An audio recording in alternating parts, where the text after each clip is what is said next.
Hey everyone, welcome back to Playing Quietly. My name is Ryan, and today I'm bringing you another Palworld video. Today we're going to be going into part 2 of our Getting Started series. In our first part, we talked about where is the best location, in my opinion, to start your first camp. And in today's video, we are going to talk about the structures that you should be building, some of the pals that you should be getting, and how to get things automated in your camp. So taking a look here at my camp, you can see I have a lot of stone structures going on. I would not emulate this with wood. Wood structures are basically useless. I started out my camp by building a simple one-tile cabin right over here. I think it was, like right about in this area, just to put a bed in for sleeping. I don't even know if you need the full structure. But the first thing you're really going to want to do is you're going to want to set up some berry farms here, and I would recommend setting up at least 2. Then you're going to set up a food basket right here, and after that I would start building your workbenches and whatnot. You can actually see the remnants of some of my stuff. I never moved my statue, but I would just kind of build things here, like your workbenches and whatnot. Because you are eventually going to move them, I recommend building your base kind of up here in this area. And I have a sleeping quarters over here for our pals. But again, you're going to eventually move your stuff up here. I've found that this works really well for me. So once you have your berry farms built, you are going to want a couple of pals that are going to be able to seed the fields as well as water them. And some of the really good early pals to get for that, we take a look here. Tansies are really, really good early workers. They have a lot of different abilities that they have access to, and they're going to be able to seed your fields. After that, I like to use the pangolins, as again, they have access to a number of different abilities, as well as watering. So these are going to be your 2 early game workhorses. So if we take a look at our technology tree here, we do get our berry plantations at level 5. We are also going to get our ranch at level 5, and these 2 in tandem here are going to be the start of getting our camp automated. So with the ranch, what we can do is place pals in it that are going to dig up items for us as we are doing other activities. So, for example, if we take a look at our PAL deck, we can see that the lamb ball here, if we take a look over here, it sometimes drops wool when assigned to the ranch. So what you're going to want to do is get 3 each of PALs that can drop something from your ranch. So I would definitely recommend getting at least 3 lamb balls, 3 chickpeas, so they can give you eggs. Now, one of the most valuable pals that we're going to be able to get early on for the ranch is the Vixie. Vixies are going to allow us to dig up pal spheres as well as arrows.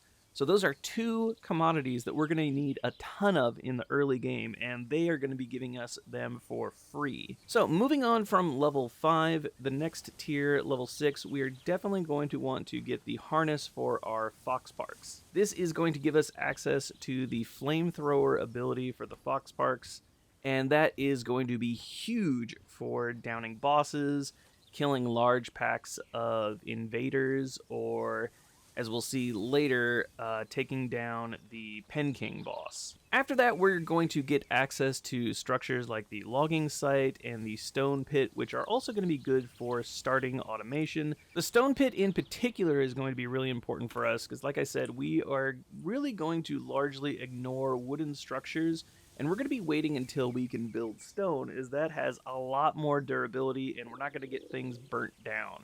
At level 9, you're going to get access to a hot spring, which is going to be important for keeping our pals happy. I recommend building 2 of them, as for some of the more intensive jobs like mining, it's going to be really important for keeping our pals happy.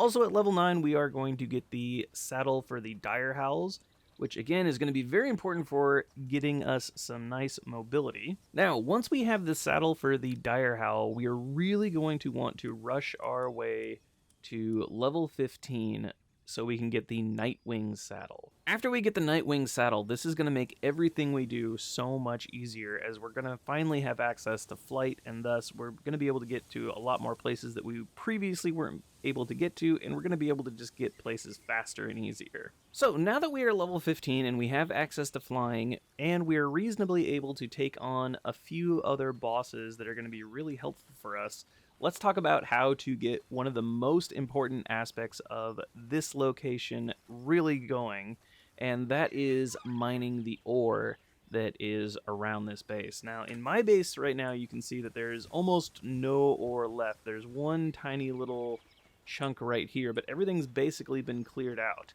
And the way we're going to do that is by using a couple of different pals here.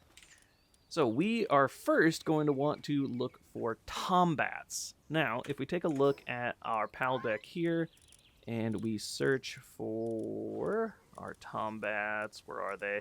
So we have our tombats here, and if we take a look at the habitat, and we click on the night option, we can see that we are nicely set up here. So at nighttime, if we fly around, we're going to be able to see the tombats very easily, as they do have this kind of glowing effect to them.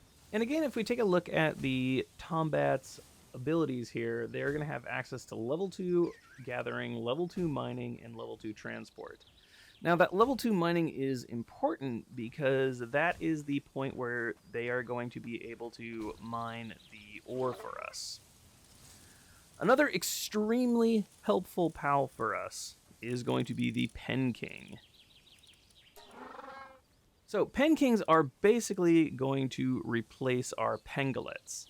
They are going to have access to level 2 watering, handiwork, transport, cooling, and mining. They do take up a lot of food, but they are powerhouses when it comes to working in your camp. Now, Pen Kings are a little different in that they are going to be bosses, and we're going to be able to access the Pen King over here through the sealed realm of the Frozen Wings fast transport. Now, taking out the Pen King can seem a little bit daunting, especially at level 15 when you're first going to have access to it. However, we mentioned before that we wanted to get the Fox Park's harness at level 6 so that we would have access to the flamethrower ability. So after we have our army of Tombats and Pen Kings mining our ore for us, we're going to need to set up, I recommend, 2 furnaces for smelting the ore into our ingots. So if we take a look here, we're going to, how many, oh wow, I have a ton of ore, so we're going to scale that back to about half. That seems about right. And we're going to do another one up here. And we're going to want to have at least 2 fire units in our base so that they can operate the smelters. And as we can see here, I mean, I don't even have things 100% optimized, and I've just spent a lot of ingots making some armor as well as weapons, and I still have 146 ingots in the bank as well as a little bit of charcoal. So this little square area right here, I sometimes have a stone pit, and I use that for when there is no ore around, for example, like now. The reason you might not want to have one up at all times is your miners are going to prefer to go to the stone pit over going to the ore deposits. So if you want them to be farming ore, you need to get rid of the stone pit, but don't worry about getting rid of it because you will get 100% of the materials back that were required to build it. So you can just build it again as soon as you need it again. And then finally, that should take you up to level 18, where you are going to have access to stone structures, and you're going to be able to build nice stone buildings like this, which is when I would recommend really starting to build out your base, as stone is going to be a far more permanent structure than your wooden structures. And we can start building a nice little apartment complex for our pals here, as well as anything you want to build for your base. After that, I would really recommend moving all of your workbenches from this downstairs area like I showed you earlier, and move them up into a nice concentrated area like this. All right, guys, that's all I have for you today. Thank you so much for tuning in. If you found this video helpful or informative, hopefully I've earned your subscription. Don't forget to check back daily for new videos. But until then, we will see you guys next time. Have yourselves a good one.